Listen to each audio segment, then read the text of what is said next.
Bom dia, irmãos. Desculpe o atraso aí. Eu me organizei mal e perdi uns minutos aí. Mas vamos lá, hoje nós estamos dando início à nossa última sessão aí de Reis. E nosso personagem dessa nossa terceira temporada aí é Salomão. Mas antes, gostaria que a gente orasse. Senhor meu Deus, meu Pai, te agradecemos porque mais uma manhã as suas misericórdias foram renovadas sobre nossas vidas, mesmo sem a gente merecer nada, mesmo sendo pecadores, indignos. Mas obrigado porque um dia fomos alcançados pela tua graça e acordar nesse domingo faz muito mais sentido, tendo o Senhor vivendo conosco, Pai. Quero te pedir que o Senhor nos direcione durante esse período, que através da vida desse homem possamos refletir e trazer aplicações para a nossa vida, de forma que isso nos ajude a crescermos mais em sabedoria, conhecimento do Senhor, em relacionamento contigo, em entendimento, discernimento, e que tenhamos bons momentos aqui e que possamos ser direcionados pelo Teu Espírito Santo, Pai. Nos conduz, e essa é a nossa oração, em nome de Jesus. Amém. Certo, então, antes, queria só passar um... Tem um sonzinho aí? A curva zero pela última vez, a curva que leva o piloto pra reta da felicidade, pra reta da vitória. Eu vou com você, André Veríssimo. Vem, Veríssimo, vem, Veríssimo, vem, Veríssimo. Olha o Duende, Veríssimo, olha o Duende, Veríssimo, olha o Duende, Veríssimo, olha o Duende, Veríssimo. Eu não acredito. Goiânia tem dessas coisas, hein, Ale? Goiânia tem dessas coisas, hein? Qual é a sensação, de passar por isso? Onde talvez toda a corrida foi uma corrida bem feita e no seu... Não é nem final, na chegada mesmo, por uma desatenção, por um ato ali de se antecipar, de ser um pouquinho arrogante no final, o Duende passou e deixou o primeiro colocado para trás, que não ficou em segundo, ficou em terceiro, que é pior ainda, né? Então, é uma frustração tremenda. O fim das coisas é melhor que o seu início. Eclesiastes 7:8. Esse texto, esse versículo, está dentro de um livro escrito pelo nosso autor, nosso personagem principal aí dessa nossa temporada. Salomão escreveu esse livro aí no final da sua vida. E se você está um pouco melancólico ou triste, ler Eclesiastes é meio um tanto quanto melancólico, porque são relatos de um homem ali falando das suas conquistas, da sua vida e refletindo como aquilo pareceu ser tão, como ele mesmo diz, uma corrida atrás do vento. Mas nós vamos do início, então, até chegar em Eclesiastes, a gente vai ter uma caminhadinha. E eu queria que a gente olhasse parte da vida de Salomão no dia de hoje e depois o restante, metade, nós vamos então caminhar até um ponto. Talvez esse ponto vai ficar um pouco aberto no sentido de que as histórias elas estão conectadas, mas ali a gente vai tirar as aplicações desse primeiro momento e depois, semana que vem, nós concluímos com base na finalização ali da história de Salomão. Então, um resumo aí básico: Salomão, rei de Israel, e essa é a tradução do seu nome ali no hebraico, filho de Davi e Betseba. Ele reinou no século 10 ali antes de Cristo, entre mais ou menos 970, 960 e 930, 20. Ele foi o terceiro rei ali da monarquia israelita, e foi depois de Saul e Davi. Eu vou olhar aqui, porque ali eu tô tendo que concentrar muito para conseguir ler, que está meio pequeno ali. E seu reinado, provavelmente, ele começou em 960, e a gente tem essa história ali no livro de Reis. Em 2 Samuel 12, 24 a 25, eu queria que a gente abrisse já as nossas Bíblias.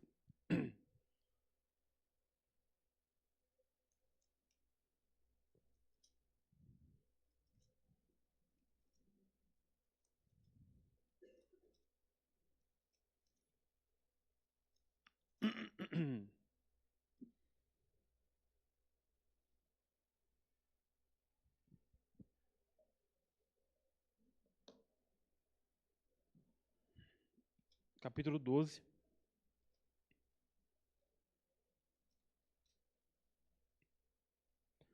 Vinte e 24 e 25.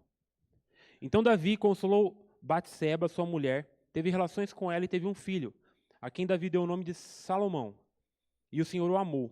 Davi o entregou nas mãos do profeta Natã, e este lhe chamou Gedidias, por causa do Senhor. Então, Salomão, ele é fruto da relação de Davi com Batseba, aquela mulher muito famosa que nós conhecemos, né? Talvez a principal mulher ali na vida de Davi ali, em termos da sua relação ali no início pecaminosa e depois ele tomando para si como esposa. Ele tem um primeiro filho que morre, uma punição de Deus, e agora a gente tem Salomão ali nascendo dessa relação. Então, 2 Samuel 12, 24, indica que ele é filho de Batseba. Só que, embora ela não seja mencionada por esse nome em Crônicas, lá em 1 Crônicas 3, 5, se você quiser abrir lá também, 1 Crônicas 3, 5.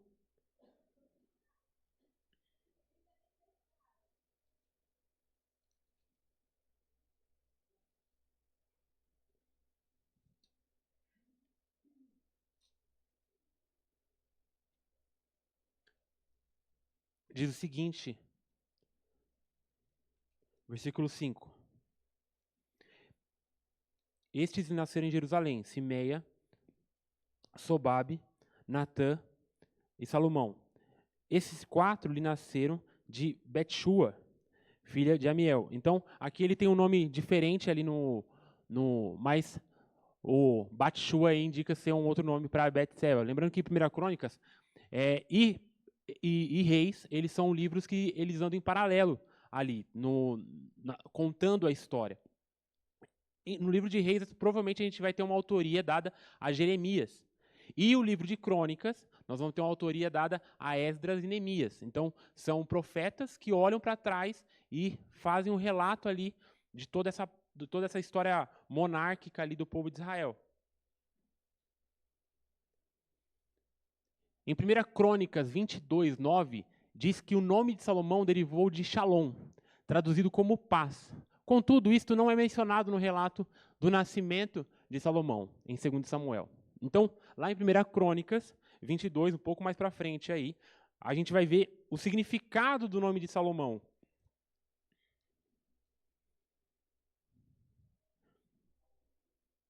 Versículo 9. Eis que lhe nascerá um filho, que será um homem pacífico, porque lhe darei descanso de todos os seus inimigos ao redor. Portanto, o nome dele será Salomão. E nos seus dias darei paz e tranquilidade a Israel. Por isso que aquela tradução lá de Solomon, ou muito parecido com Shalom. Então, essa ideia de que Salomão seria um homem de paz, um homem pacífico, um homem que tiraria o caos ali do povo de Israel. Então, essa é a ideia ali de Salomão, e a gente vai ver isso sendo comprovado ao longo do reinado de Salomão. Só que a gente vai perceber também que essa paz, até que ponto vamos concordar com aquela paz que Salomão conseguiu para o povo de Israel, se nós olharmos os meios que ele usou para trazer aquela paz ao povo de Israel ali, ao reinado dele. O nome de Salomão também pode ter derivado de Shelem, que significa substituir, restaurar, indicando que Salomão também é um substituto para a criança perdida por Davi e Batseba, como eu falei no início. Salomão é apresentado brevemente na lista dos filhos de Davi, em 2 Samuel 5,14. A gente não precisa abrir lá.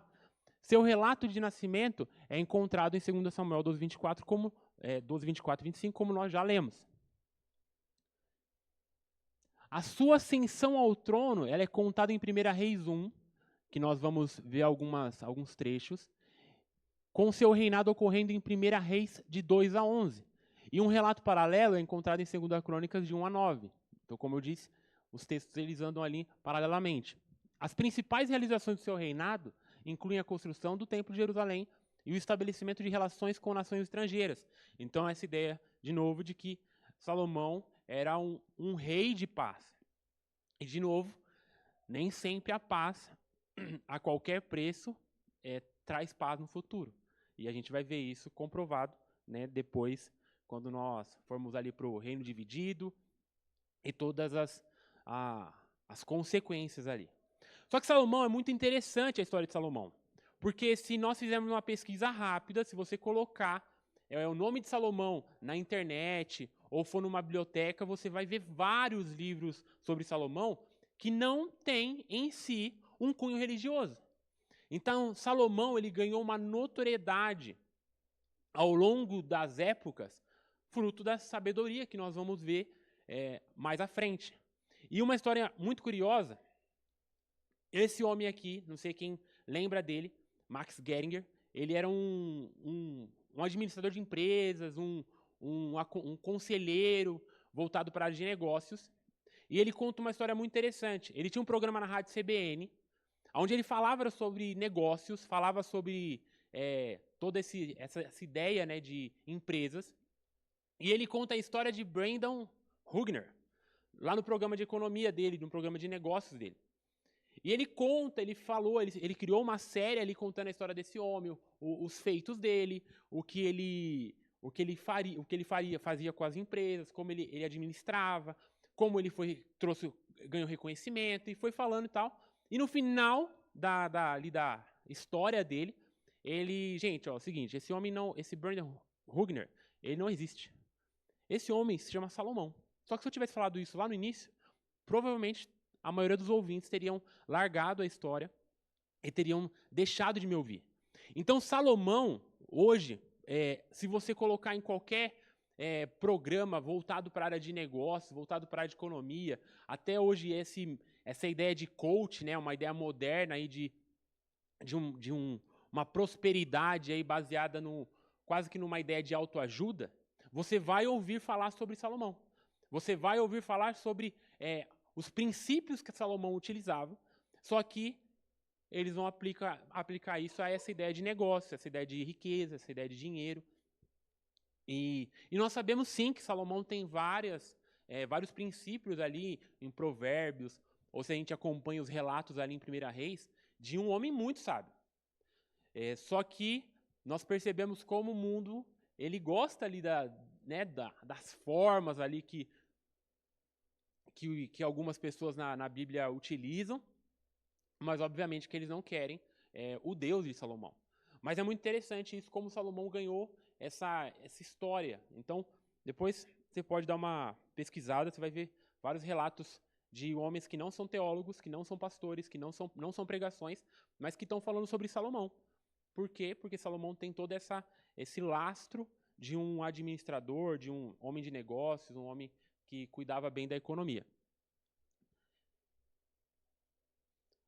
O início do reinado de Salomão, como ele se dá? Ela, Batseba, respondeu: meu senhor, tu mesmo juraste a tua serva, pelo Senhor o teu Deus, o seguinte, o seu filho Salomão me sucederá como rei e se assentará no meu trono. Mas agora Adonias se tornou rei, sem que o rei, meu senhor, o soubesse. Ele sacrificou muitos bois, novilhos, gordos e ovelhas e convidou todos os filhos do rei, o sacerdote Abiatar e Joabe, o comandante do exército, mas não convidou o teu servo Salomão. Agora, ó rei, meu senhor, os olhos de todo Israel estão sobre ti, para saber de tua parte quem sucederá ao rei, meu senhor, no trono. De modo, tão logo o rei, meu senhor, descanse com seus antepassados, eu e o meu filho Salomão seremos tratados como traidores. O início do reinado de Salomão, ele se dá em meio a uma briga ali familiar. Nós temos esse rapaz chamado Adonias, filho de Davi, que se autoproclama rei. Chega um dia ali, fala, não, eu sou o filho ali mais velho e tal, então agora eu sou o rei, eu vou assumir o trono. Então ele faz todo o cenário ali para ele, o pai já muito idoso, e ele se autoproclama rei ali de Israel. Só que, como nós vamos ver nos relatos anteriores, Salomão agora era o filho que seria o sucessor. E Batseba, sabendo disso, esse juramento, né, dessa forma como ela fala, a gente não encontra exatamente assim, mas nós lendo os textos anteriores, nós sabemos que Salomão era o filho que sucederia Davi no trono. Então, ela vai lá para, deixa o meu filho, eu tenho que ir lá brigar por ele lá. Então, aqui mais ou menos Salomão era um adolescente, então Batseba toma essa atitude de ir até Davi, indicada por Natã, o profeta Natã, se a gente olha os textos anteriores. Ele trama essa conversa ali junto com Batseba para que ela fosse até Davi e ela conversasse com Davi e falasse, Adonias não é o rei.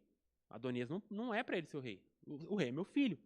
Então, e ela, no final aqui ela mostra esse temor dela em relação ao que aconteceria se ela e o filho não tivessem nessa posição. Ela tinha esse medo de ser tratado como traidores.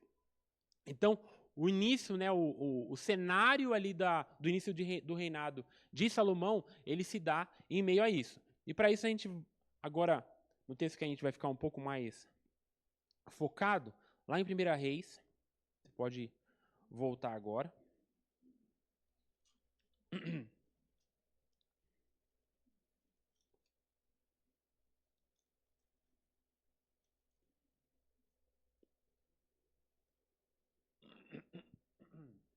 Nós temos, então, Davi atendendo esse pedido, reconhecendo isso, e agora Salomão, ele assume o reinado a partir ali do capítulo 2, que nós vamos ler do 1 até o 12. Acompanhe comigo.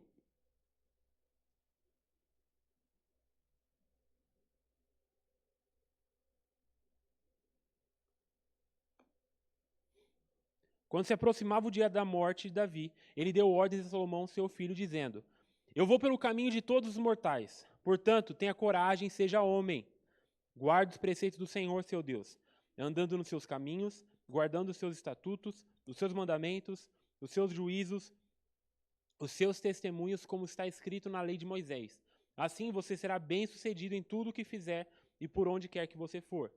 E o Senhor confirmará a promessa que me fez, dizendo: Se os seus filhos guardarem o seu caminho, andando diante de mim fielmente de todo o seu coração e de toda a sua alma, nunca lhe faltará sucessor ao trono de Israel.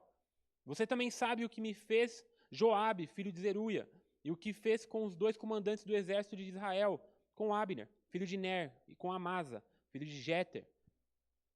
Ele os matou, e em tempo de paz vingou o sangue derramado em tempo de guerra, manchando com ele o cinto que trazia nos lombos e as sandálias nos pés.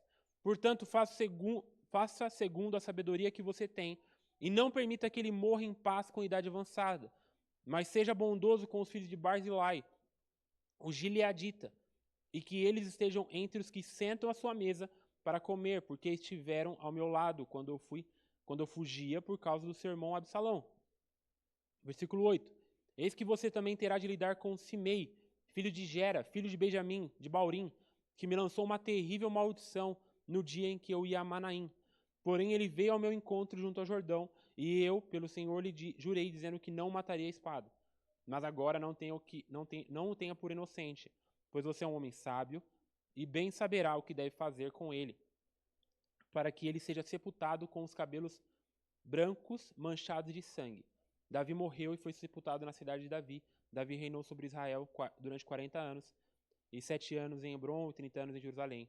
Então Salomão assentou-se no trono de Davi, seu pai. E o seu reino se fortificou muito. Então, aqui nós temos a instrução do pai de Davi, o homem segundo o coração de Deus, direcionando a vida ali e o reinado de Salomão e alguns atos dele. Do versículo 1 ao versículo 4, a gente tem uma fala ali muito que você sentaria e falaria para o teu filho. Talvez do 5 ao 10, talvez você não falaria para o seu filho.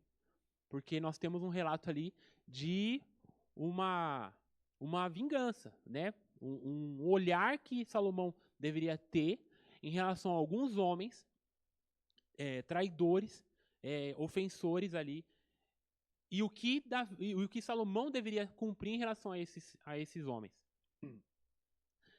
E aqui a gente, lógico que talvez a gente já passou dessa fase, mas a gente às vezes fica se perguntando, né, por que esses homens, né, a gente tem que ir lá, e por que ele tem que se vingar?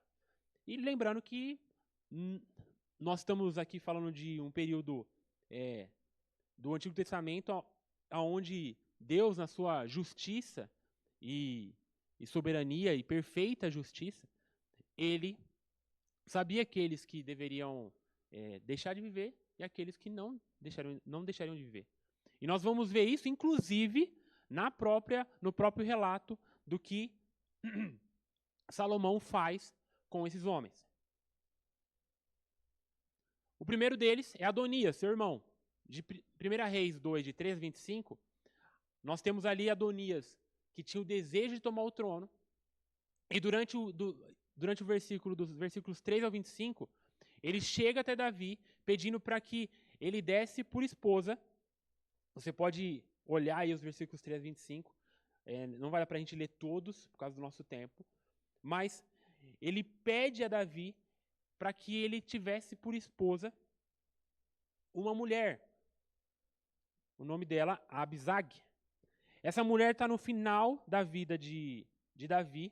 Era a esposa de Davi ali, a qual Davi tinha como uma acompanhante no final da sua vida ali, né? Ele não teve uma vida de esposa na sua plenitude ali, não manteve relações com ela. Mas essa mulher é pedida por Adonias. E diante disso, o rei Salomão, ele vai contra Adonias, ele cumpre ali a justiça de Deus ali na vida de Adonias. Só que, além de Adonias, nós temos Abiatar. Então, Abiatar, ele era da família ali de Eli, da linhagem de Eli, aquela história de Eli, os filhos que eram maus e tudo mais. E nós temos uma profecia que é feita em Samuel em relação à família de Eli. E aí nós temos Abiatar também sofrendo as consequências em relação àquilo que ele tinha feito. Só que Abiatar, olha o que acontece lá no versículo 26 do capítulo 2 de 1 Reis. E ao sacerdote Abiatar o rei disse: vá para Anatote, para os seus campos, porque você é homem digno de morte. Hoje, porém, não matarei, porque você levou a arca do Senhor Deus diante de Davi, meu pai, e porque se afligiu com todas as aflições de meu pai. Então, aqui nós temos Salomão não matando Abiatar, mas mandando ele embora, mandando ele para esse local, Anatote, e deixando claro que ele deveria morrer, mas ele não morreria naquele momento. Nós temos Joabe. E Joabe, nós temos ali uma quebra de confiança.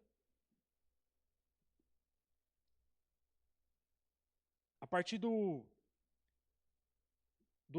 versículo 28.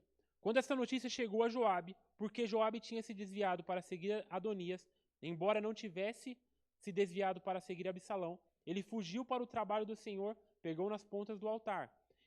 E alguém foi dizer ao rei Salomão que Joabe havia fugido para o tabernáculo do Senhor e estava junto ao altar. Então Salomão enviou Benaia, filho de Joiada, dizendo: vá atacá-lo. Benaia foi ao tabernáculo do Senhor e disse a Joabe: assim diz o rei, saia daí. Ele respondeu: não saio, vou morrer aqui. Então Benaia voltou com a resposta ao rei, dizendo: assim falou Joabe, foi isso que ele me respondeu. Então Salomão ordenou: faça o que ele disse, mate-o e sepulte-o para que você tire de mim e da casa do meu pai a culpa do sangue que Joabe derramou sem razão. Então assim o Senhor fará cair a culpa de sangue de Joabe sobre a cabeça dele, porque atacou 2 homens mais justos e melhores do que ele, e os matou à espada, sem que Davi, meu pai, soubesse. Então ele matou Abner, filho de Ner, comandante do exército de Israel, e Amasa, filho de Jéter, comandante do exército de Judá. Então esses homens que Joabe tinha matado. Assim o sangue deste recairá sobre a cabeça de Joabe e sobre a cabeça da sua descendência para sempre. Mas Davi, a sua descendência, a sua casa e ao seu trono, o Senhor dará paz para todo sempre. Então Benaia, filho de Joiada, atacou Joabe e o matou, e ele foi sepultado em sua casa no deserto. Então, aqui nós temos também esse cumprimento da justiça em relação a Joabe. E nós temos também Simei. Lá no finalzinho, depois do rei, 36, depois o rei mandou chamar Simei e lhe disse: construa uma casa para você em Jerusalém e fique morando aí. Não saia daí, nem para um lugar, nem para o outro. Fique sabendo que no dia em que você sair e passar o ribeiro de Cedron, certamente será morto. Então seu sangue cairá sobre sua cabeça. Simei disse ao rei: está bem, este seu servo fará o que o rei, meu senhor, ordenou.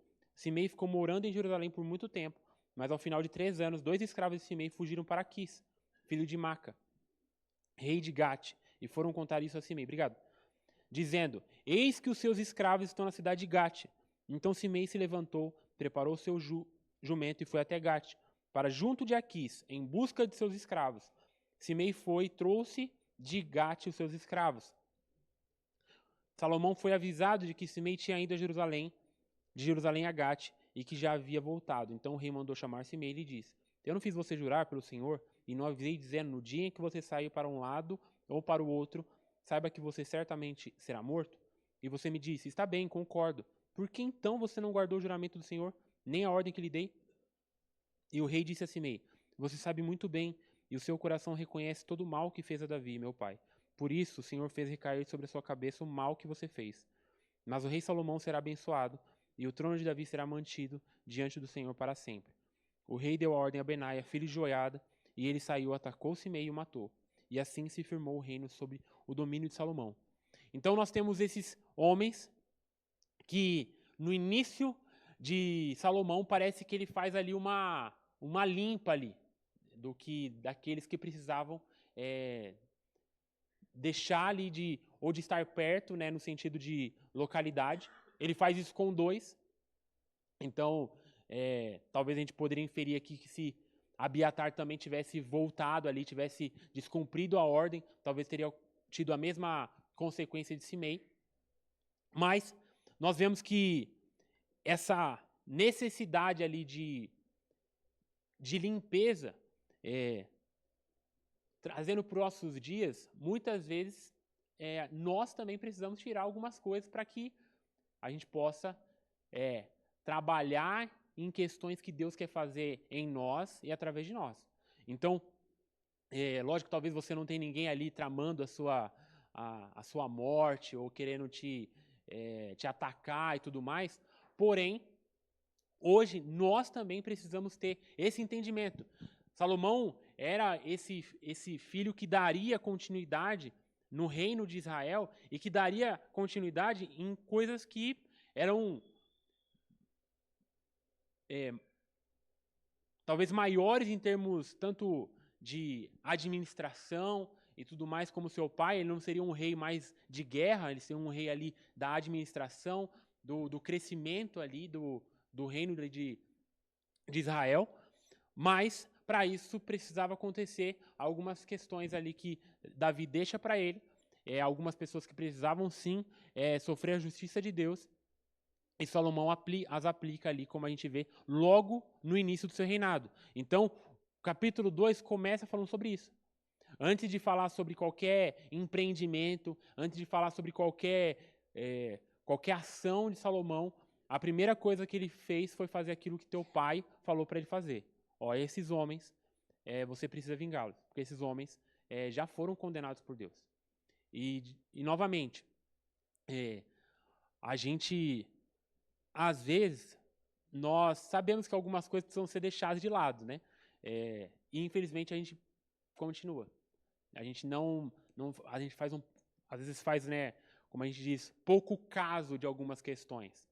E às vezes essas questões, elas nos impedem de poder trabalhar. Né? Salomão, a gente vai ver ao longo do processo, ao longo da sua caminhada, que ele trabalhou para o Senhor. Nós vamos ver que ele errou muito, que ele falhou bastante, que o final dele é até melancólico ali, no livro de Eclesiastes, mas ele fez aquilo que estava falado para ele fazer, principalmente no que a gente vai ver em relação ao templo ali, toda aquela questão da construção do templo e toda a questão da paz que seria aplicada através da vida de Salomão e do seu reinado. Mas a gente vê que no início ele faz essa limpa aí. Então, ao longo do tempo aí, que a gente pense também que limpa que a gente precisa fazer na nossa vida aí para que realmente a gente possa investir naquilo que Deus quer fazer em nós e através de nós.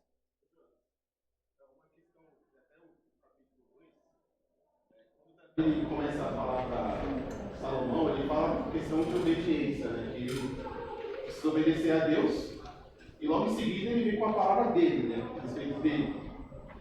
Então parece que até a intenção de Davi é falar assim, olha, ao me obedecer, você também estará obedecendo a Deus, porque é o papel do pai, né? Quando o filho precisa obedecer ao pai, acima de tudo, não é o pai que está obedecendo a Deus, que é o mandamento de Deus ser obediente ao pai. Então, acho que essa questão que você falou agora, ela até se encaixa, estou refletindo um pouco sobre isso, e se encaixa um pouco assim na questão de fazer limpas, assim, né, vamos dizer.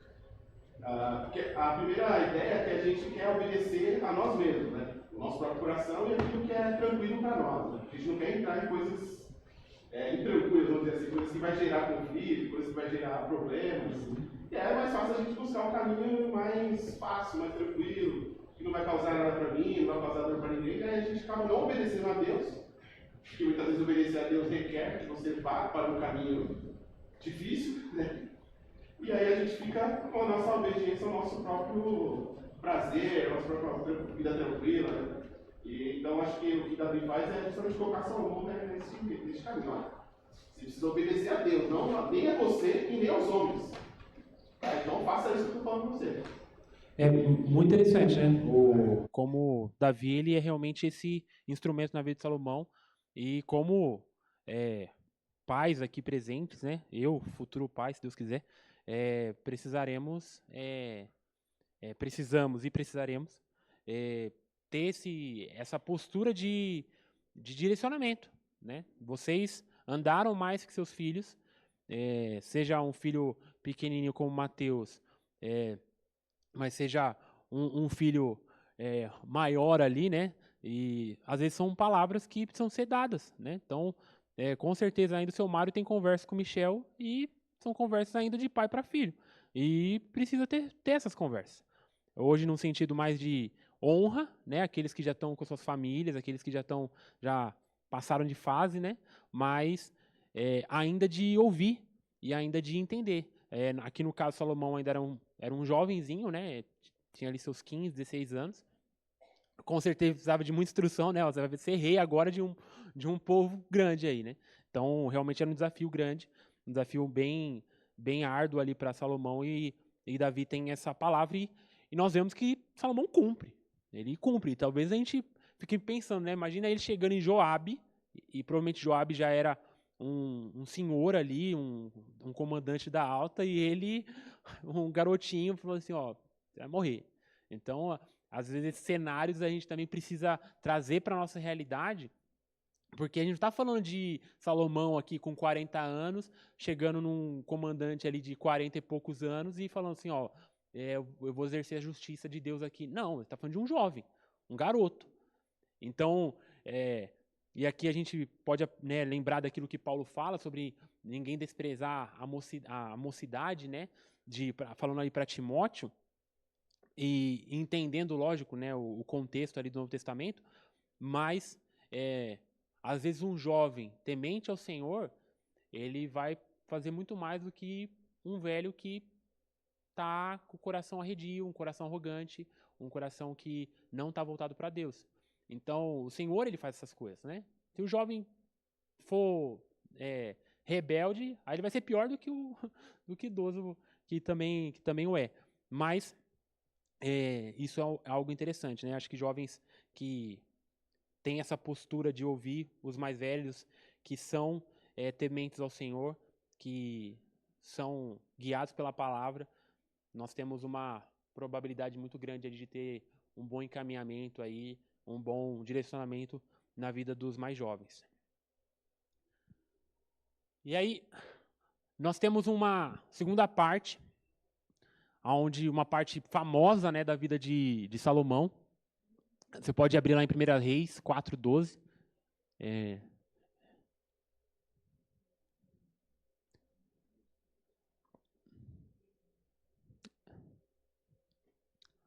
Primeira Reis 3, de 4-12, diz o seguinte, ó. O rei Salomão foi a Gibeon para oferecer sacrifícios, pois ali ficava o principal lugar sagrado. E ofereceu naquele altar 1000 holocaustos. Em Gibeon, o Senhor apareceu a Salomão num sonho à noite e lhe disse, peça-me o que quiser e eu lhe darei. Salomão respondeu, tu foste muito bondoso para com teu servo, meu pai Davi, pois ele foi fiel a ti e foi justo e reto de coração. Tu mantiveste grande bondade para com ele e lhe deste um filho que hoje se assenta no seu trono. Agora, Senhor meu Deus, fizeste o teu servo reinar em lugar de meu pai Davi, mas eu não passo de um jovem e não sei o que fazer.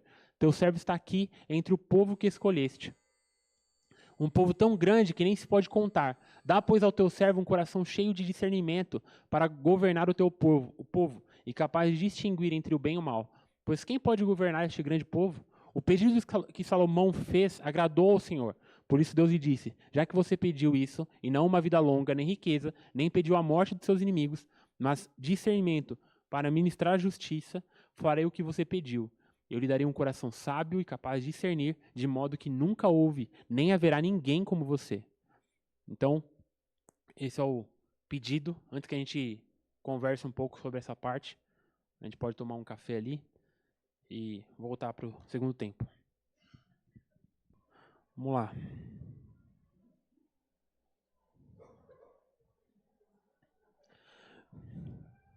Então, a gente chegou talvez em um dos textos mais conhecidos da história de Salomão. E antes, só uma correção aqui, que me foi passada e que eu não me atentei. Eu falei, né, que Abisag, que era a mulher que Adonias quis para si, ela era uma das esposas de Davi. Na verdade, não, ela era uma concubina, né? Então, ela era uma acompanhante ali, que o texto fala que Davi teve ali no final da sua vida. Certo? Então, 1 Reis 3, de 4-12, nós já lemos.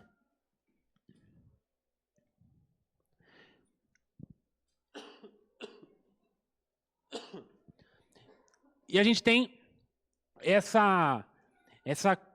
esse pedido de Salomão, quando o Senhor aparece ali para ele e dá essa oportunidade dele pedir. E é muito interessante porque quando a gente olha lá para Tiago, né, e quando o Tiago fala também sobre sabedoria, a gente vê uma semelhança ali no tipo de pedido de Salomão. Então, como é que tem sido as nossas orações? Será que a nossa oração, a oração de Salomão, ela é um bom modelo para a gente? Porque hoje nós temos muito mais da revelação do que Salomão tinha, né? Nós temos a revelação completa aqui. E nós temos a possibilidade de pedir baseado em vários modelos de oração. Em várias formas de homens ali, mulheres que oravam e como eles falavam ali com Deus. E a oração de Salomão é mais um bom modelo que a gente tem na palavra de Deus. Porque Salomão primeiro reconhece a bondade de Deus e não para si. Ele reconhece a bondade de Deus para com seu pai. E mais uma vez a gente vendo essa relação dele e Davi, e esse olhar de Salomão para com Davi. E, por seguinte, no versículo 7, ele reconhece a bondade de Deus para com ele mesmo. Porque nós não sabemos, até conversei com a Laura aqui, se ele tinha esse entendimento de uma ideia ali cultural e tudo mais, de que talvez o reino, pensando logicamente, não era dele. Mas Deus o escolheu, porque a gente leu lá em Samuel que Deus o amou. E então, esse homem agora, ali assumindo o trono, reconhece que o Senhor me fez reinar. E ele reconhece a sua pequenez, porque ele fala assim, eu não passo de um jovem. Eu não passo de um garoto. E o Senhor me colocou aqui. Então, depois que ele reconhece tudo isso, ele então pede. E aí o pedido dele não é um pedido de coisas. Não é um pedido para, Senhor, me dá um exército poderoso. Me dá um grande palácio. Me dá riqueza. Não, ele pede sabedoria. Ele pede discernimento. E ele fala assim, para que eu possa distinguir entre o bem e o mal. E aqui a gente pode fazer um paralelo porque essa ideia de bem e o mal está bem antes aqui, né? Bem lá no Gênesis. E tem uma diferença, porque quando Satanás chega para Eva e também para Adão, ele não fala sobre uma distinção do bem e o mal, mas ele fala sobre um conhecimento do bem e o mal. Então aqui Salomão ele pede para poder distinguir aquilo que era bom e aquilo que era mal. E essa é uma boa oração para nós. Porque será que eu e você nós conseguimos distinguir aquilo que é bom e aquilo que é mal? Será que a gente consegue olhar para algo e ter esse entendimento? Porque às vezes coisas más estão travestidas de coisas boas. Haja vista, tem a gente olhar para... E aqui eu estou abrindo um pouco o leque, porque acho que é algo importante. Haja vista como Jesus ele trata os líderes religiosos e a sua hipocrisia. Que é um exemplo maior na palavra de Deus do que algo mal, travestido de algo bom, como os líderes religiosos ali do tempo de Jesus e como Jesus ele martela ali. E aqui nós podemos, e eu não quero ir mais além, mas eu quero puxar um pouquinho mais, para como muitas vezes a gente abre mão da sinceridade, abre mão da verdade, para não mostrar aquilo de mal que existe na gente. Só que é somente por meio do mostrar, do expor o mal, que a gente vai conseguir olhar para aquele que é 100% bom, aquele que é pleno, e entender como ele pode fazer sentido na nossa maldade.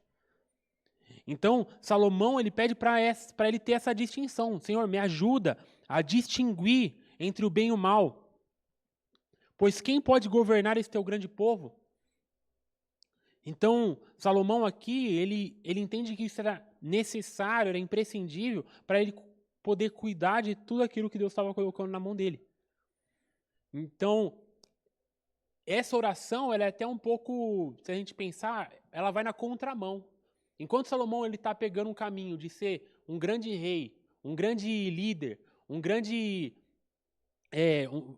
reinar sobre aquele povo ali, com toda a pompa, que depois a gente vai ver, vai ter muito ouro, vai ter muito bem, vai ter muita posse mais para frente, mas a oração dele inicial é uma oração, Senhor, eu não sou um nada, eu sou um garoto, e eu só preciso que o Senhor me ajude a distinguir o bem e o mal, me dá sabedoria. Então, que essa oração aqui seja um modelo para a gente, para que a gente possa distinguir aquilo que é bom e aquilo que é mal, primeiramente na gente, em segundo, no nosso ao redor.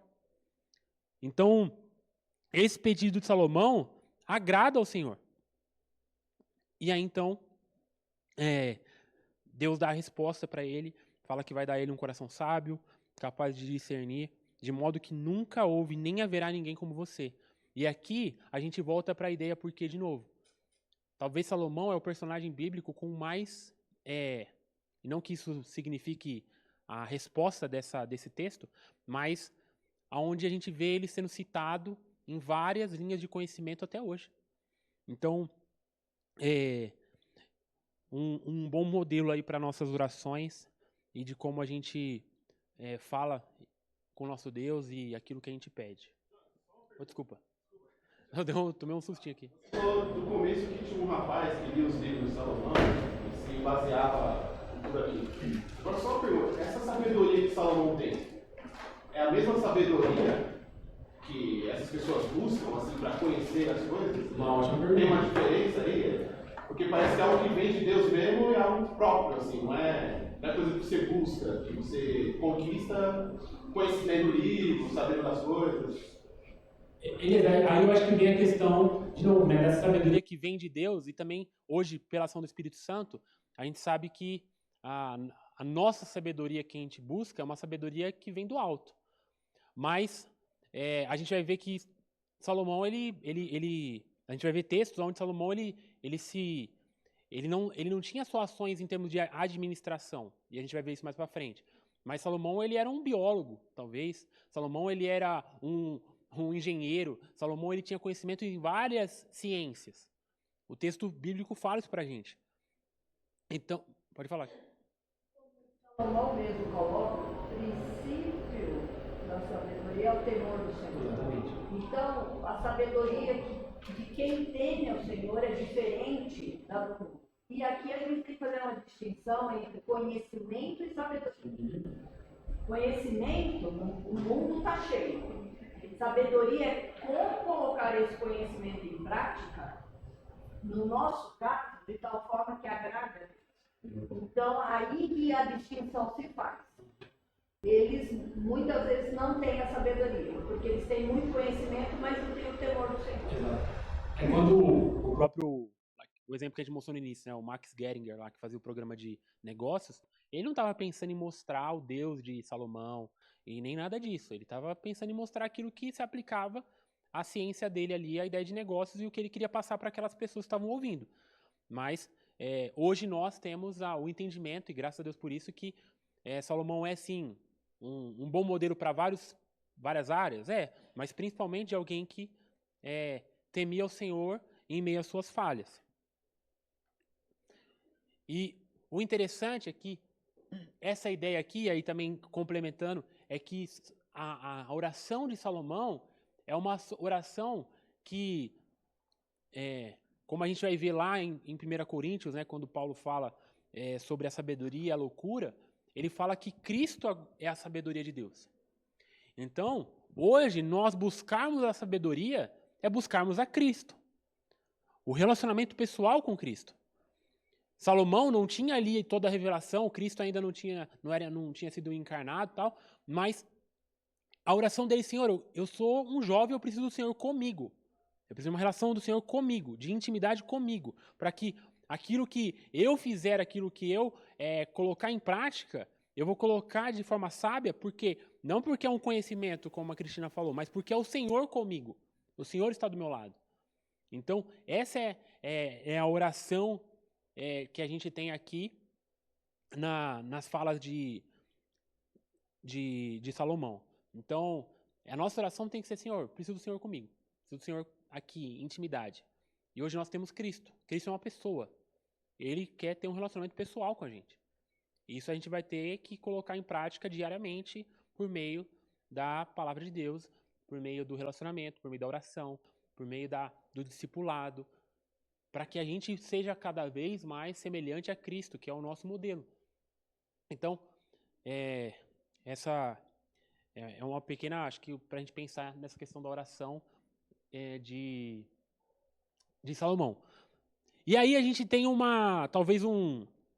o texto bíblico, ele é muito interessante, porque agora ele já dá um exemplo da sabedoria de Salomão sendo aplicada. E eu queria que a gente lesse completo. Muito interessante essa história. 3:16. Certo dia, 2 prostitutas compareceram diante do rei, e uma delas disse: Ah, meu senhor, esta mulher mora comigo na mesma casa. Eu dei à luz um filho, e ela estava comigo na casa. 3 dias depois de nascer o meu filho, esta mulher também deu à luz a um filho. Estávamos sozinhas, não havia mais ninguém na casa.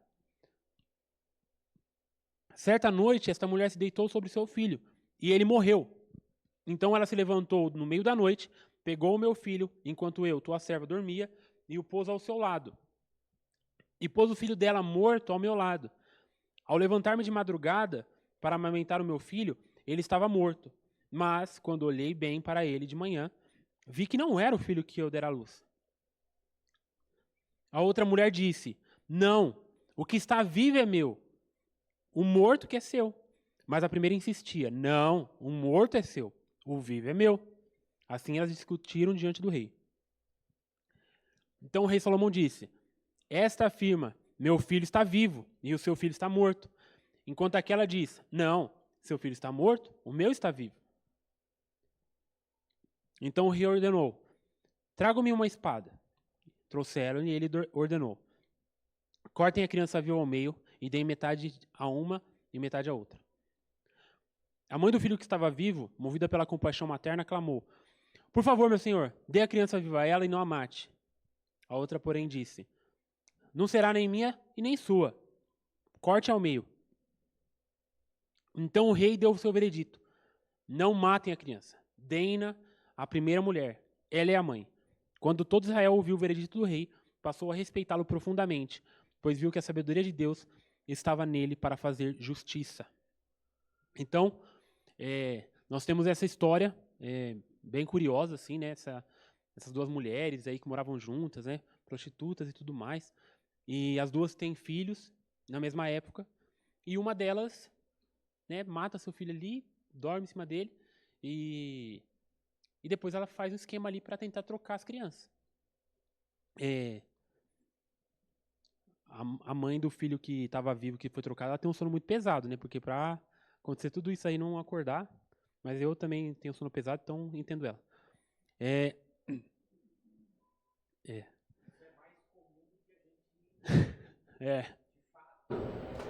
muito comum as mães amamentarem os filhos na cama, pegarem o sono e se debruçarem sobre o filho. É muito comum isso acontecer, sim. Bem comum. Interessante, eu não achava isso tão...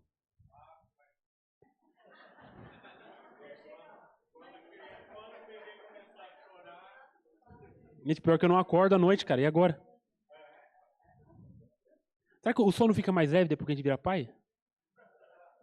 Ah, então. Meu pai... Uma vez meu pai teve... Assim, isso acontece na cama, mas também acontece na cadeira de amamentação. Tem mães que vão amamentar no meio da madrugada, pegam no sono e caem em cima da criança e sufocam a criança. A criança morre sufocada, né? Então, o pai, ele ajuda a mãe a ficar acordada. Então, tem a responsabilidade compartilhada ali. Mas você vai chegar lá, fica tranquilo. Porque minha mãe me dizia, você vai ter coisa, você vai ter... Laura, não cuidado.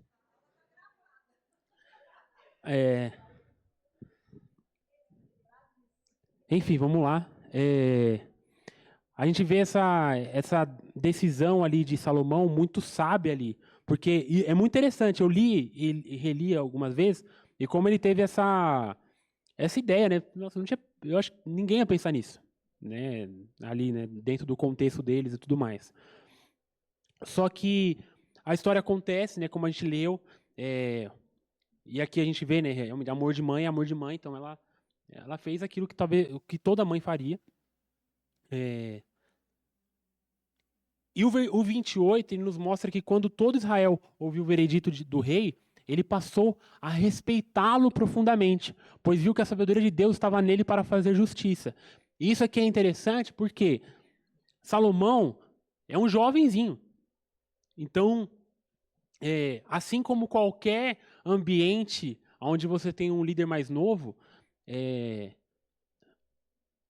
a gente tem que entender que esse líder mais novo ele vai ter que se provar, né, de alguma forma, né?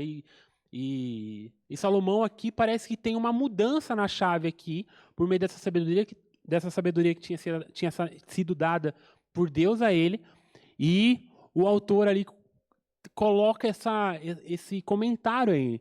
Então o povo então passa a respeitá-lo profundamente. Nossa, Salomão é novo, mas o Senhor está com ele. E isso é importante para a gente, né? Então, é importante para mim, né? Sou jovem, estou aqui falando para vocês e tal. Uma das minhas orações, né? Quando eu vou preparar, é sempre assim: eu não quero mostrar que eu entendo. Minha oração tem que ser, Senhor, eu quero que as pessoas vejam que o temor do Senhor está comigo. Né? Então, porque eu sei que ao longo do tempo, a tendência é a gente se perder no caminho e ficar embebecido de conhecimento e eu gosto muito de estudar e tal, e gostar de ver essas coisas e tudo mais. Mas se for só isso, por isso, tá cheio de teólogo liberal, teólogo ateísta, teólogo que conhece Deus ali nas escritos e nas tradições, mas que não tem vida. E até uma das coisas que a gente conversa, né, com o Ale sempre fala para a gente é que o texto, né, o Robson também frisa isso quando a gente vai organizar, é que isso aqui só faz sentido se for aplicado. Se a gente só conhece Salomão no sentido teórico da questão, que diferença faz? Né? É mais um texto que a gente lê e vai embora para casa. Mas não, isso aqui tem que ser olhar para a nossa vida e pensar, eu quero ter o temor do Senhor como Salomão teve. Eu quero orar pedindo sabedoria e não pedindo, talvez, pela decisão, pela questão na ponta da lança. Então, assim, isso tem que ser aplicado na nossa vida, seja do mais jovem ao mais velho. Então, para que também, as pessoas olharem para a forma como eu lido com as situações, elas não vejam que elas não vissem Salomão. Elas viram a sabedoria de Deus. Para que elas não vejam Jonatas, para que elas não vejam Alexandre, para que elas não vejam Elias, para que elas vejam o Senhor e como isso está sendo, pode fazer sentido na minha vida também.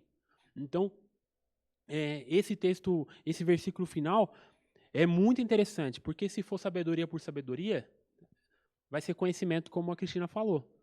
Então a gente vai olhar alguém que manja muito, que sabe muito de uma área e fala, nossa, como esse cara é bom. Questão do conhecimento e da sabedoria, porque elas são irmãs, né? Elas andam juntas. Salomão, se você olhar o livro de Eclesiastes, ele era um cara observador. Então ele observava e ele aprendia pela observação. A base da ciência justamente ela se inicia pelo processo de observação e depois você vai para o processo de experimentação para replicar aquilo, né? Salomão, ele era um cara da ciência, porque ele observava muito, né? E eu acho que o conhecimento que Salomão adquiria, porque você não tinha, naquela época, as universidades que nós temos hoje, e você vai lá e alguém te ensina. Então, Salomão era um cara que observava muito e ele buscava muito conhecimento. O que faz as coisas se tornarem diferentes, ou seja, você colocar a sabedoria junto com o conhecimento, eu adquiro conhecimento e depois eu coloco isso em prática. E eu acho que a sabedoria está muito relacionada à questão da prática. Mas sem o conhecimento, só a sabedoria por si só também perde o seu efeito, né? Então eu preciso observar, eu preciso conhecer. Quando a gente olha para os mais velhos, você naturalmente tem a expectativa de que tem mais sabedoria, porque a pessoa viveu mais e ela observou mais. E ela traz a observação para dentro da sua vida. Não necessariamente eu preciso ter vivido toda aquela situação difícil na minha vida, mas eu posso observar isso na vida de outras pessoas e trazer para o contexto da minha vida. Igreja permite muito isso, né? É interessante, eu me converti com 13 anos.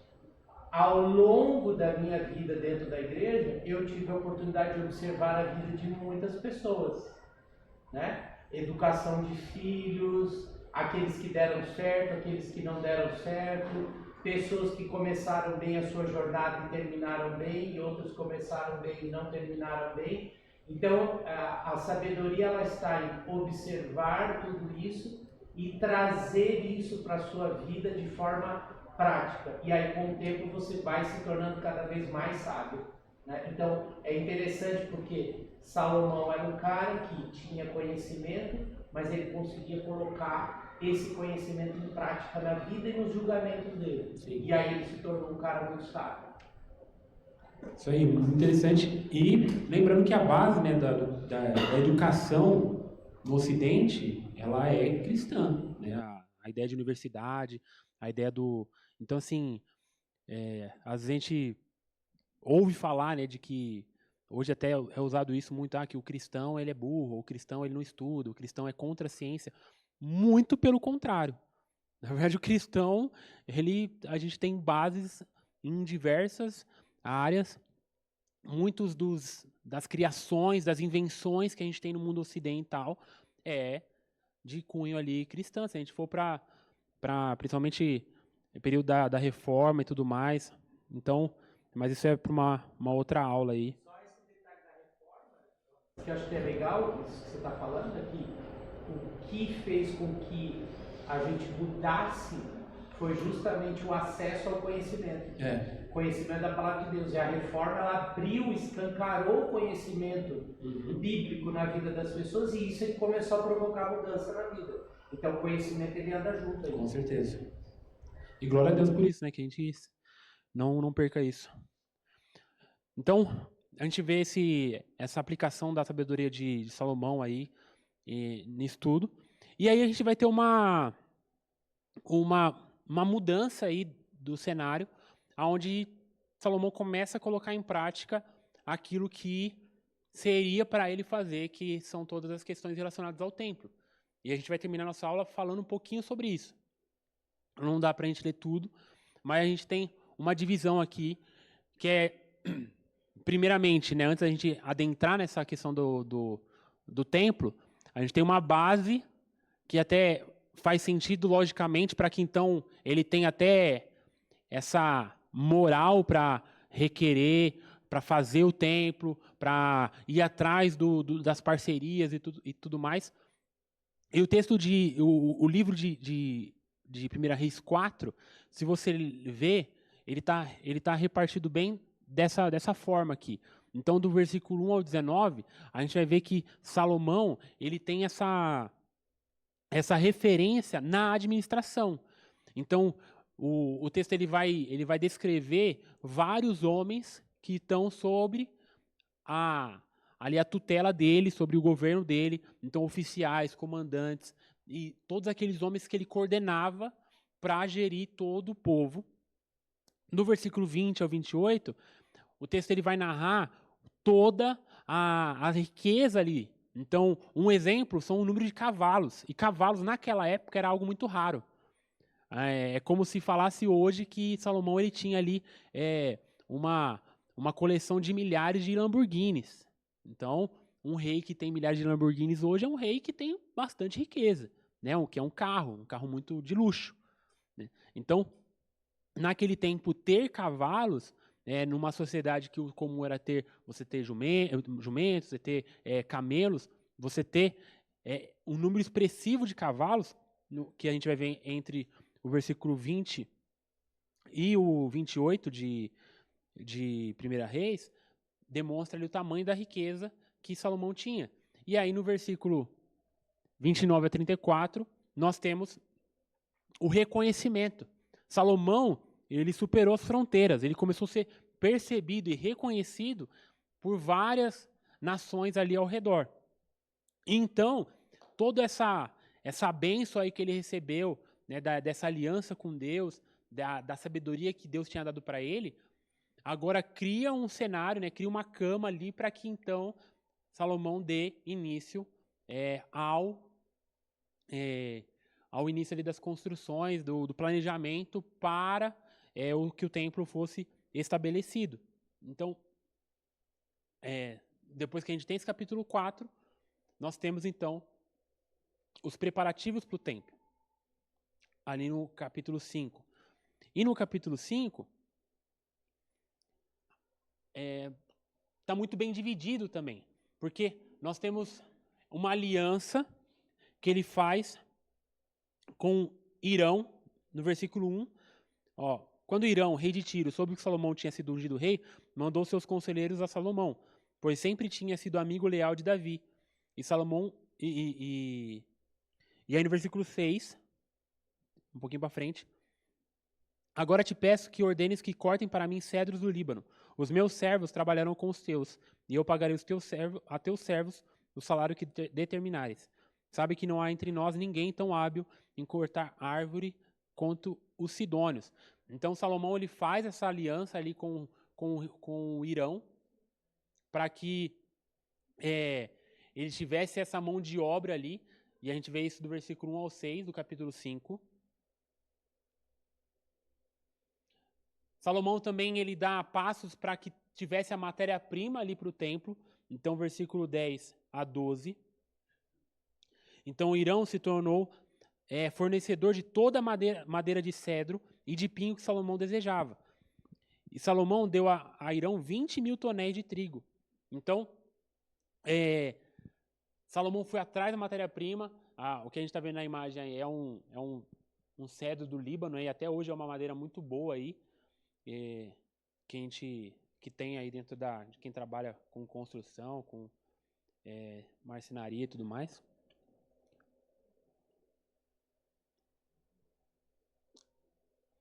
Aí a gente tem a mão de obra, então centenas de milhares de trabalhadores do versículo 13 ao 18. No versículo 13 fala de 30.000 trabalhadores de todo Israel. No versículo 15 fala que tinha mais 70.000 carregadores, 80.000 cortadores de pedra, 3.300 capatazes que supervisionavam o trabalho. E no versículo 18, os construtores de Salomão e de Irão e os homens de Gebal cortavam e preparavam a madeira, as pedras para a construção do templo. Então, era uma construção que angariou outras nações para auxiliar, angariou matéria-prima de todo tipo e da maior qualidade, e angariou muitos trabalhadores. Depois você pode ler, né, os detalhes, aqui a gente vai ter mais a questão da citação, né, dos trabalhadores, o que eles faziam e tudo mais. Aqui a gente tem uma pequena arte aí do templo baseado nas especificações. Só que lá em 1 Reis 6,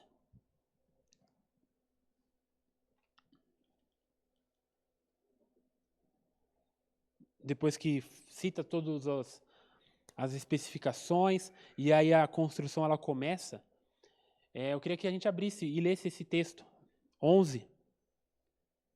6:11. E a palavra do Senhor veio a Salomão dizendo: quanto a este templo que você está construindo, se você seguir os meus decretos, executar os meus juízos e obedecer a todos os meus mandamentos, cumprirei por meio de você a promessa que fiz a seu pai Davi. Viverei no meio dos israelitas e não abandonarei Israel, o meu povo. E aí no versículo 14, assim Salomão concluiu a construção do templo. Aquilo que a gente ouve lá no início, onde obedecer é melhor que sacrificar, parece que Deus ele chega aqui em Salomão, e Salomão ali talvez todo envolvido com aquelas funções, com toda aquela obra, com todo aquele, uma construção muito grande ali e tudo mais, toda cheia de riquezas, muito ouro. Deus chega nele e fala assim, muito bom sua construção, muito legal, bonito, mas você continua tendo que guardar meus estatutos, meus mandamentos, me seguir, me servir, para que eu esteja nesse templo. Então, de nada adianta um templo muito bem feito, muito bem ornamentado, se Deus não estivesse ali. E a gente vai ver que, mais para frente, a gente viu que Deus começou a não ser o principal personagem, a principal presença desse templo para aquelas pessoas. Então, Deus não está condenando aqui, não está falando, ainda que toda essa estrutura do templo, ela tem influências da cultura ali. Lembrando que Salomão aqui nesse momento já tinha tido aliança com o Egito, já tinha se casado com a filha do faraó. E lembrando que se a gente pensar em Egito, a gente vai pensar em grandeza, a gente vai pensar em pompa. Então existe uma influência aqui nisso tudo, mas Deus ele deixa claro, Salomão, se você não cumprir aquilo que eu falar, se você não viver para mim, se o povo não me seguir, versículo no finalzinho, se vocês não cumprirem isso, o 13 não vai poder ser aplicado para vocês. Porque o 13 precisa que o 12 seja cumprido. Então, me sigam, cumpram meus decretos, executem os meus juízos, obedeçam todos os meus mandamentos. Então, eu vou estar vivendo no meio de vocês e não vou abandonar vocês. Então, a gente vai ver mais para frente um povo ali caindo, levantando, e Deus cumprindo a promessa. Eles se firmavam, eles cumpriam, Deus estava ali, em favor deles. Então, isso serve para a gente também, para que a gente entenda que logo mais a gente vai estar, se Deus quiser, num novo espaço, num novo prédio, com muito mais recursos que esse, e a gente crê nisso. E, amém? Então, a gente está trabalhando para isso e tudo mais. Só que se aquele prédio for só um prédio, for só uma estrutura, for só apenas servir para fazer churrasco, jogar bola, e sem um intuito voltado para o Senhor, para o seu reino, é melhor que nem seja construído, que ele continue do jeito que está. Então, que ele continue sendo bênção. Porque já está sendo, né, por meio de várias ações que já tem tido ali. Inclusive agora vai ter o trabalho com as crianças lá no mês que vem. Então, ainda que a gente está falando de épocas diferentes, mas o conceito é o mesmo. Nós precisamos continuar sendo pessoas, homens e mulheres, que cumprem a vontade de Deus.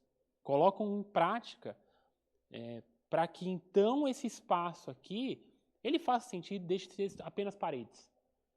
Então aqui tem a igreja do Senhor que cumpre, que segue, que busca o Senhor. E aqui a gente tem uma frase, um comentário que eu achei bem interessante, que o próprio templo, por causa de todo o seu esplendor, ele não muda nada em relação à natureza da relação entre Deus e o ser humano. Deus não se impressiona tanto com as estruturas quanto com a obediência. Deus não vai chegar e falar, nossa, olha esse prédio da IECA, nem eu faria um negócio desse tamanho, tão bonito. Não. Ele realmente se impressiona, ele dá o devido valor à obediência. A gente vê isso várias vezes sendo citado ao longo das Escrituras. Uma ideia defendida mais tarde por Estevão, no discurso para o Sinédrio.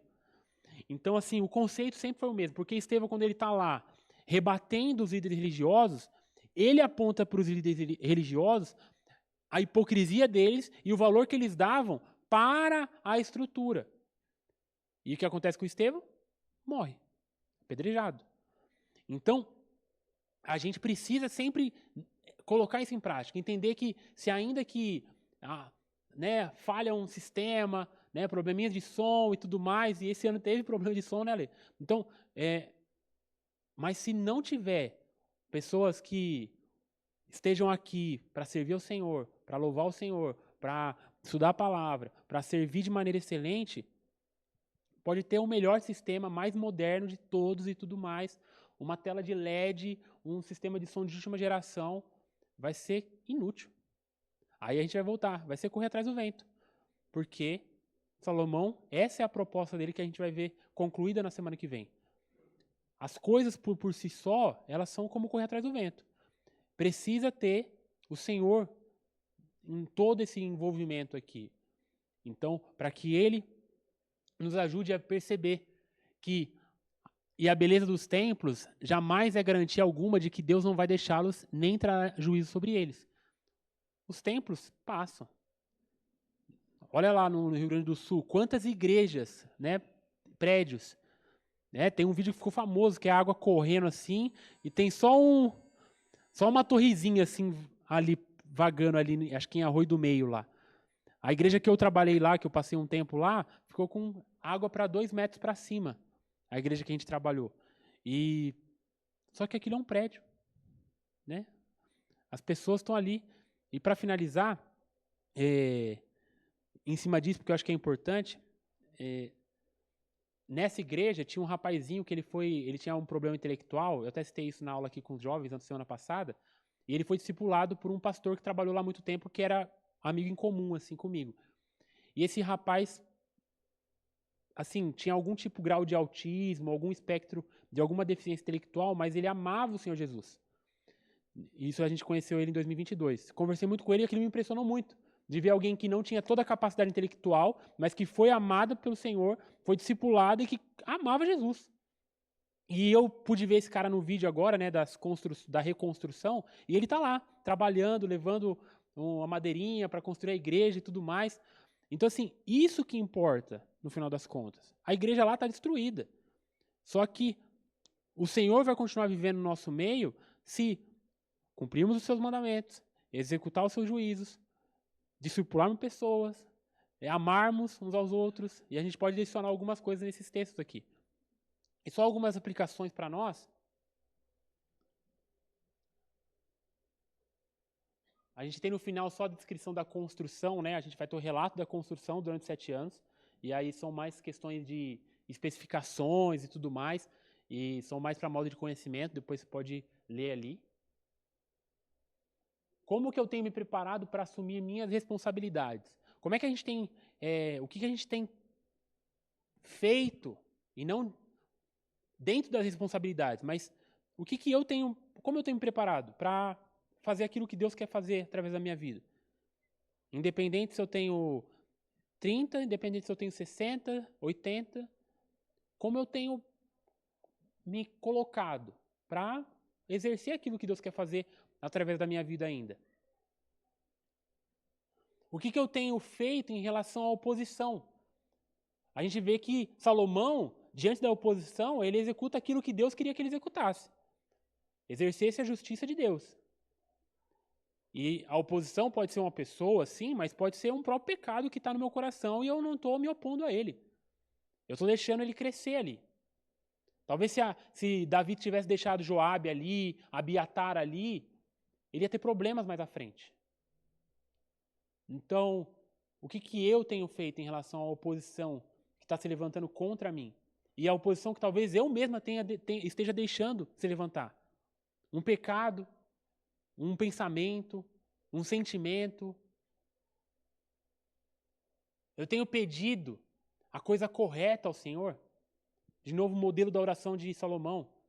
O que eu tenho pedido para Deus? As coisas ou a sabedoria?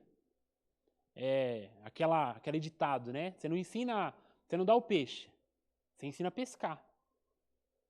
Então, quem gosta de pescar aqui sabe que tem que ter paciência, sabe que tem que ter um trabalho ali. Então, assim, como é que tem sido a nossa oração, o nosso pedido em relação ao Senhor? Penúltimo aqui, como eu tenho aplicado aquilo que o Senhor tem me dado. A gente vê que Salomão, em meio às suas falhas, em meio às suas alianças um pouco controversas, que vão trazer consequências mais à frente, mas até aqui a gente vê alguém que tem aplicado, dentro das suas limitações, de maneira a cumprir aquilo que Deus tinha falado que ele ia fazer. E como eu e você, a gente tem aplicado isso? Aquilo que o Senhor tem me dado, aquilo que o Senhor tem dado para você. Os nossos recursos, né, a nossa capacidade intelectual, nosso conhecimento, a nossa força. Então, nós temos alguns idosos aqui. Será que dos idosos que estão aqui, será que você tem uma moça que você tem acompanhado, tem falado? Os idosos, às vezes eu converso, né, com alguns aqui e é muito bom ter esses tempos, às vezes, de conversa, porque eu sei que tem coisas que hoje, né, eu tenho a força, mas não tenho a sabedoria que muitos aqui têm. Então, como é que eu tenho aplicado aquilo que eu tenho na mão? Todos nós que estamos aqui temos alguma coisa na mão para poder aplicar dentro daquilo que Deus tem nos dado. As coisas espirituais, para mim, ela tem sido aparência ou ela tem sido algo do interior? nós vemos que Deus deixou claro. Se vocês olharem só para a questão de todo o ouro, de toda a riqueza aí, vocês vão se dar mal. Porque eu não vou estar com vocês. E infelizmente a gente viu que isso aconteceu mais para frente. Então, algumas aplicações para nós até aqui, que a gente possa colocar isso em prática, possa olhar, observar e poder aprender mais com Salomão e com aquilo que Deus fez nele e através dele. Certo? Vamos orar. Pai, muito obrigado porque a gente pode olhar para a Tua palavra e ver que ela é tão atual e ela é tão aplicável às nossas vidas. E Salomão é mais um modelo disso e nós te agradecemos porque o Senhor, através da vida dele, nos mostra tantas coisas para que nós coloquemos em prática, coisas que a gente não deva colocar em prática e a gente vai ver isso mais à frente. Mas eu peço que o Senhor nos dê essa sabedoria que vem do Senhor para nós, para que a gente possa discernir aquilo que é bom, aquilo que é mal, aquilo que é correto e aquilo que é incorreto, Pai. Peço que o Senhor nos ajude a entender que somos sim limitados, pequenos, mas o Senhor nos capacita, o Senhor nos ajuda, o Senhor nos auxilia por meio do Espírito Santo que está em nós.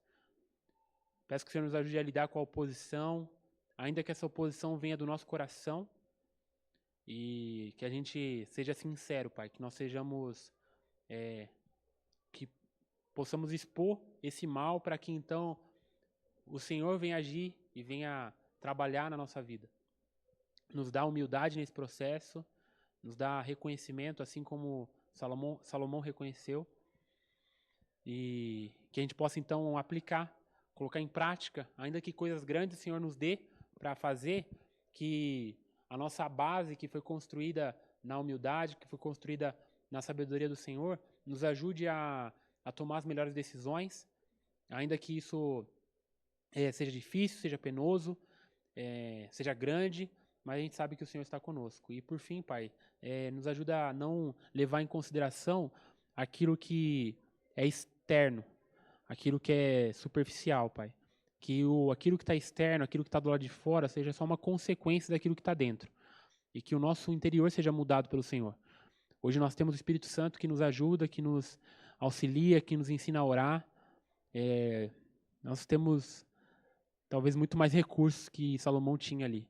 Porque nós temos a revelação completa.